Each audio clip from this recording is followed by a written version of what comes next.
les enfants seront prioritaires par rapport aux partenaires, contrairement au mariage, où là, on peut faire passer le conjoint avant les enfants. Donc, la protection en matière de Pacs, même avec un testament, lorsqu'on a des enfants, est quand même pas aujourd'hui extraordinaire. On parlera encore un instant de Pacs et du concubinage aussi dans quelques minutes, parce qu'on va retrouver tout de suite Dolores Mazzola. Je rappelle qu'elle est au Parc des Oiseaux de Villars-les-Dombes.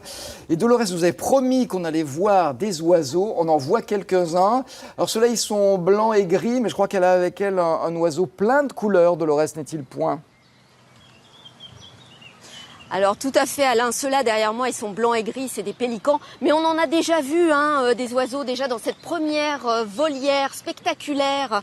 Je vais tout de suite rejoindre mes invités, donc Emmanuel Visantin qu'on a vu tout à l'heure, le directeur du Parc des Oiseaux, et Flore qui est la responsable du spectacle, avec une invitée exceptionnelle. Magnifique, pleine de couleurs justement. Oui, oui. Comment s'appelle-t-elle cette... C'est Julie. C'est Julie, c'est une femelle. Oui, c'est une petite fille. Alors ce perroquet, c'est un... Ara jaune et bleu. Ara jaune et bleu. Moi aussi je suis en jaune aujourd'hui. C'est honneur. On peut la toucher ? Une petite caresse tout doucement. Tout doucement. Voilà, elle n'est pas farouche. Habituée à nous. Voilà, après c'est une grande gentille Julie, effectivement. Alors vous avez une relation un petit peu privilégiée avec Julie, Flore Oui, on a une relation privilégiée avec tous nos oiseaux, il faut le dire déjà. Et puis c'est vrai qu'avec Julie, c'est un grand cœur, elle est très très mignonne, donc forcément on s'y attache. Voilà. Bien. Alors Emmanuel, un des clous du spectacle, ce sont les oiseaux, parce que le parc propose un spectacle extraordinaire, un petit peu différent de ce que proposent d'autres parcs. Oui, clou de la visite, parce que voir des oiseaux en vol, c'est quand même la meilleure façon d'appréhender cette partie-là de la faune.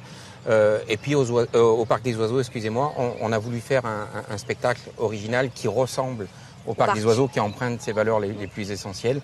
La première de ces valeurs, c'est la richesse de la collection, c'est-à-dire partout dans le monde se sont développés des spectacles avec notamment beaucoup de rapaces vautours, parce que ce sont des espèces qui sont faciles à travailler. Nous, on a pris le risque en 2008 de créer un spectacle avec des oiseaux représentatifs de la collection du parc.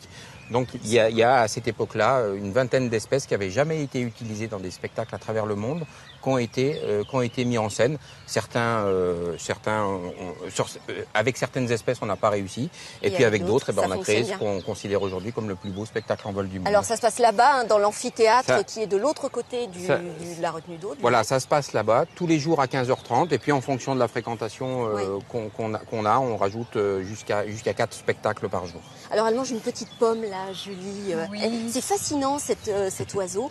On aurait presque envie de dire ça se domestique facilement, ça apprend des choses facilement. Et d'abord, est-ce qu'elle fait partie du spectacle ? Alors oui, Julie fait partie du spectacle. Elle a fait partie des débuts du spectacle même. Voilà. Après les perroquets, oui, ça apprend facilement. Ça a son caractère. Chacun est différent, a son individualité. Donc parfois on les travaille pas finalement de la même façon. Mais oui, ce sont des oiseaux très très intelligents et puis parfois même qui nous font tourner un petit peu en bourrique. Voilà. J'avais envie de dire, parce que vous êtes la responsable du spectacle, c'est le même spectacle tous les ans ou vous apportez des petites modifications Alors avec les oiseaux, on travaille toujours la même chose. Voilà. Après on fait quelques changements au niveau de la musique et du commentaire. D'accord. Voilà. Et la musique justement, ça les effraie pas ? Non. On les désensibilise en fait face à ça. D'accord. Ils ont appris. Alors, une question que je me pose, mais vous m'arrêtez tout de suite si je dis une bêtise. Pourquoi ces oiseaux ne prennent pas la poudre d'escampette ? Parce que finalement, qu'est-ce qui les retient ? Eh bien nous, voilà. Ils sont attachés à vous. Ils sont attachés à nous. En fait, tous nos oiseaux, on les a depuis qu'ils sont tout bébés. Et on s'occupe d'eux depuis qu'ils sont tout bébés. Donc grâce à ça, il y a un lien de confiance en fait qui s'est établi entre eux et nous. On est leur famille. En plus, la scène, eh bien, c'est leur maison, c'est leur territoire, c'est chez eux. On a passé des moments de récréation aussi avec eux sur scène. Donc pour eux, c'est vraiment un endroit où ils se sentent en confiance. Donc évidemment, ils restent là, ils restent avec nous. Donc Alain, je vous propose pas l'interview de Julie parce que vous voyez, elle mange, donc là, pas possible. Mais en tout cas, c'est un oiseau spectaculaire, magnifique. Elle a quel âge ? Un peu plus de 10 ans. Ça vit jusqu'à combien de temps ?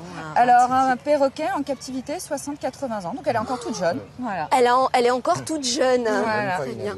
Alors, ce spectacle, Emmanuel, cette année, vous attendez combien de personnes ? Parce que je sais que le parc reçoit à peu près 280 000 visiteurs par an. Non, on espère 300 000 visiteurs cette année. Ouais. Bon, on a un petit problème quand on traverse comme ça des périodes caniculaires parce que les visiteurs tardent tarde à se mobiliser pour visiter des sites comme le nôtre. Mais non, on espère bien 300 000 visiteurs, surtout avec la plaine africaine et avec le programme d'événements très dense de cet été.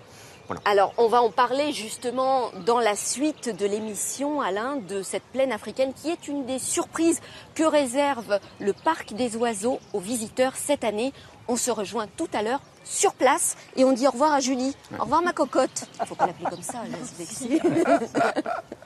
Non, Dolores, c'est pas une poule, hein, c'est pas une cocotte, c'est un perroquet. Allez,